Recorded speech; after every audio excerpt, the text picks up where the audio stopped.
안녕하세요. 암논이 다말을 욕보입니다. 오늘 본문은 사무엘하 13장 1절에서 14절입니다. 1절. 그 후에 이런 일이 있었습니다. 다윗의 아들 압살롬에게 아름다운 여동생이 하나 있었는데 그 이름은 다말입니다. 그런데 다윗의 아들 암논이 다말을 사랑하게 됐습니다. 이때는 다윗이 이스라엘의 왕위에 오른 지 약 20년 후입니다.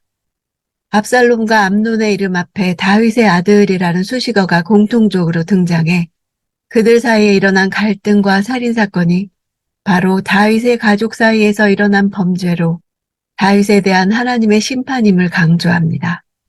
또한 다말을 압살롬의 동생이라고 소개하는 것도 이 사건이 실은 압살롬에 대한 이야기이기 때문입니다. 2절. 암논은 여동생 다말 때문에 답답해하다가 병이 나고 말았습니다. 다말이 처녀였으므로 어떻게 해볼 수도 없는 노릇이었습니다. 답답해하다는 단어는 마치 포도를 포도주 틀에 넣고 압착하여 포도즙을 짜내는 모습을 상기시킵니다. 당시 처녀들의 장막은 남자들이 가까이 할 수 없도록 제한되어 있었고 가부장제 사회에서 처녀들은 아버지의 보호 아래 살았습니다. 공주인 다말의 장막은 일종의 보호구역 안에 있었고 경호원들로부터 특별한 보호를 받고 있었기 때문에 암논은 그녀에 대해 감히 어떠한 행동도 할 수 없었던 것입니다. 성경은 암논이 처녀인 다말에게 어떻게 해보고자 한 일이 무엇을 가리키는지 처녀라는 단어를 통해 육체적 욕망이었다는 것을 암시합니다. 암논은 자신이 다말에 대해 품고 있는 마음이 합당한 것이 아님을 이미 알고 있었습니다.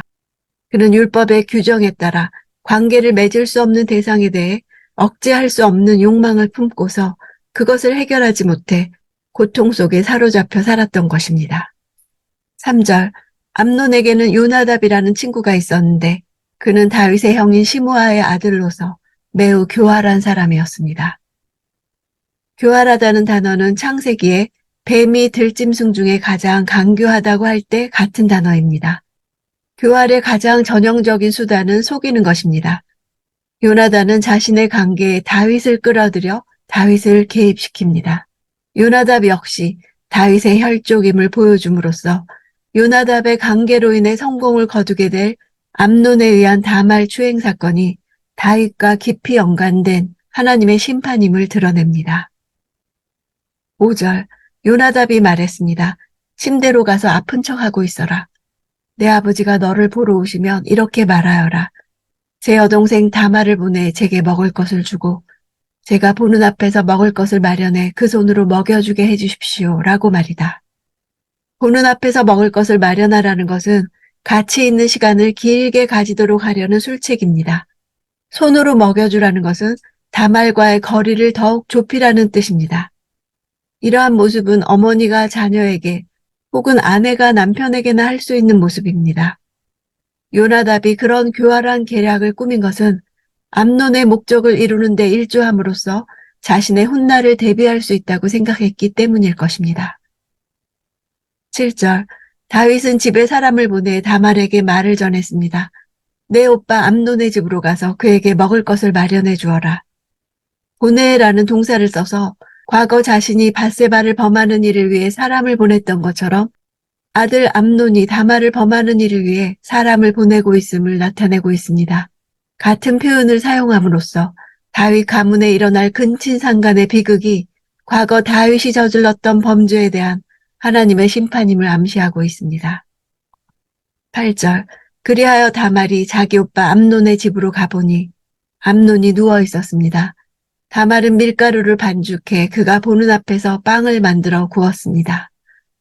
고대 근동 여인들은 음식을 만들어 남을 대접하는 것을 큰 기쁨으로 여겼습니다.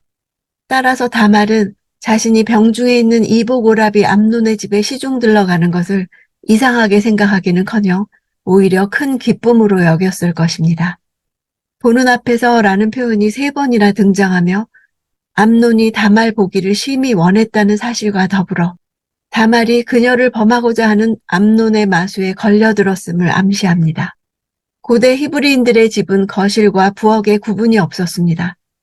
여자들은 실내의 벽난로나 화로 등에서 요리했습니다. 만들다는 히브리어는 라바브, 빵이라는 히브리어는 레비바, 둘 다 심장이라는 단어와 같은 어근을 갖습니다. 하트 모양의 빵을 의미합니다. 암논은 이렇게 사랑을 상징하는 심장과 연관된 단어를 쓴 것입니다. 암논은 이렇게 언어 유희를 써서 사랑을 상징하는 심장과 연관된 단어를 쓴 것입니다. 9절. 그러고는 빵 냄비를 가져다가 그 앞에 차려주었습니다. 그러나 암논은 먹으려 하지 않고 사람들을 모두 내보냈습니다. 사람들이 모두 물러가자. 암논은 자신의 상태가 악화된 것처럼 보이게 하려고 먹으려 하지 않았습니다.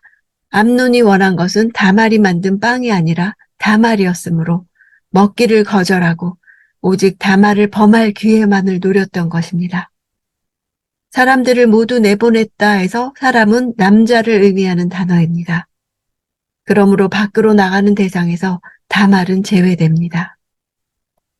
11절. 다말이 먹이려고 다가가자 암논은 그를 붙잡고 말했습니다. 동생아, 나와 함께 눕자. 오빠, 동생이라는 말을 반복하므로 다말이 오빠이기 때문에 전혀 경계하지 않았다는 사실을 암시합니다. 붙잡다라는 것은 단단히 매다, 강하게 하다라는 뜻입니다. 강한 힘으로 어떤 대상에 대해 지배력을 행사하거나 단단히 붙잡아 움직이지 못하게 하는 것을 나타냅니다. 이런 폭력적인 행동은 육체적인 욕망으로 인해 이성을 완전히 상실한 암논의 상태를 드러냅니다. 12절. 다말이 암논에게 말했습니다. 오라버니, 이러지 마세요. 이스라엘에서 이런 일을 하면 안 됩니다. 제발 이런 악한 짓은 하지 마세요. 다말은 금지를 나타내는 단어를 2번이나 반복하면서 암논의 행동의 불법성을 드러내고 있습니다. 이스라엘에서는 근친상간이 법적으로 금지되어 있다는 것은 당시 이스라엘 주변 지역에서는 법적 제재 없이 허용됨을 간접적으로 말해줍니다. 이스라엘은 하나님이 주신 율법의 근거에 다스려지는 나라였기 때문에 다른 나라에 비해 도덕과 가치관에 있어서 상당히 높은 윤리 수준을 유지하고 있었습니다. 13절. 내가 이 수치를 당하고서 어딜 다닐 수 있겠어요. 오라버니도 이스라엘에서 어리석은 사람 가운데 하나같이 될 거예요. 그러니 지금이라도 제발 왕께 말씀드리세요. 왕께서 나를 오라버니에게 주기를 거절하지 않으실 거예요. 수치란 단어는 옷을 벗어 알몸이 된 상태를 나타내는 단어에서 유래해서 치욕, 모욕, 비난이라는 뜻입니다. 처녀에게 있어 남자에게 강간을 당하는 일은 매우 치욕스러운 일임을 말하는 것입니다. 어딜 다닐 수 있겠느냐는 직역하면 내가 어디로 나의 수치를 가져가겠느냐라는 뜻입니다. 이는 그 수치가 자신이 감당하기 어려운 것임을 표현한 것입니다. 어리석은 사람이 될 것이란 이스라엘 백성들의 조롱거리가 되며 왕위를 이어받을 자격을 상실한다는 뜻입니다. 이 말에는 저자의 의도가 들어 있습니다. 이스라엘에 또 다른 어리석은 사람이 있다는 뜻입니다. 바로 다윗을 말하는 것입니다. 다말이 근친 결혼에 대해 말한 것은 당시 절박한 위기 상황을 순간적으로 모면하기 위한 것입니다. 고대 이스라엘 사회에서 아브람과 그의 아내 사라 사이가 이복 남매간이었고 이삭과 그의 아내가 삼촌과 조카간이었고 야곱과 레아와 라헬은 사촌간이었습니다. 그러나 이러한 근친혼은 모세율법이 제정되고 난 이후부터 점차 사라졌습니다. 14절. 그러나 암논은 막무가내였습니다. 암논은 다말보다 힘이 셌으므로 힘으로 눌러 다말을 욕보였습니다. 막무가내란 표현은 그 목소리 듣기를 결코 즐거워하지 않았다입니다. 즐겁다는 단어는 사랑하다, 좋아하다는 뜻으로 4절에서 암논이 다말을 사랑한다 할 때 사용한 단어입니다. 암논이 다말의 말 듣기를 좋아하지 않은 것은 다말을 정욕적으로 사랑한 결과라는 것을 드러내고 있습니다. 힘이 셌으므로 힘으로 눌러라는 것은 암논의 폭력성을 강조적으로 드러냅니다. 암논의 행동들은 정욕의 노예가 된 인간의 특징을 잘 보여줍니다. 욕망을 만족시키기 위해 모든 수단과 방법을 가리지 않습니다. 한 번의 정욕, 한순간의 만족을 위해 가장 가까운 사람을 속이고 이용합니다. 목표를 이루기 위해 모든 행동이 속임수와 거짓으로 일관됩니다. 정욕의 추구가 가져올 치명적인 결과에 대해서는 생각하지 않습니다. 오직 현재의 만족과 쾌락만을 생각합니다. 성령의 다스림 안에서 절제를 배우지 못하면 사소한 정욕 때문에 비이성적이고 악한 행동을 하게 됩니다. 먹는 것, 보는 것, 소비하는 것, 자는 것 등의 일상에서 어떤 사소한 욕망이 통제를 벗어나 나를 자주 넘어지게 하는지 자신을 잘 살펴야 합니다. 그 습관적인 악한 다스림에서 벗어나도록 성령의 다스림을 구하는 기도를 계속해야 합니다.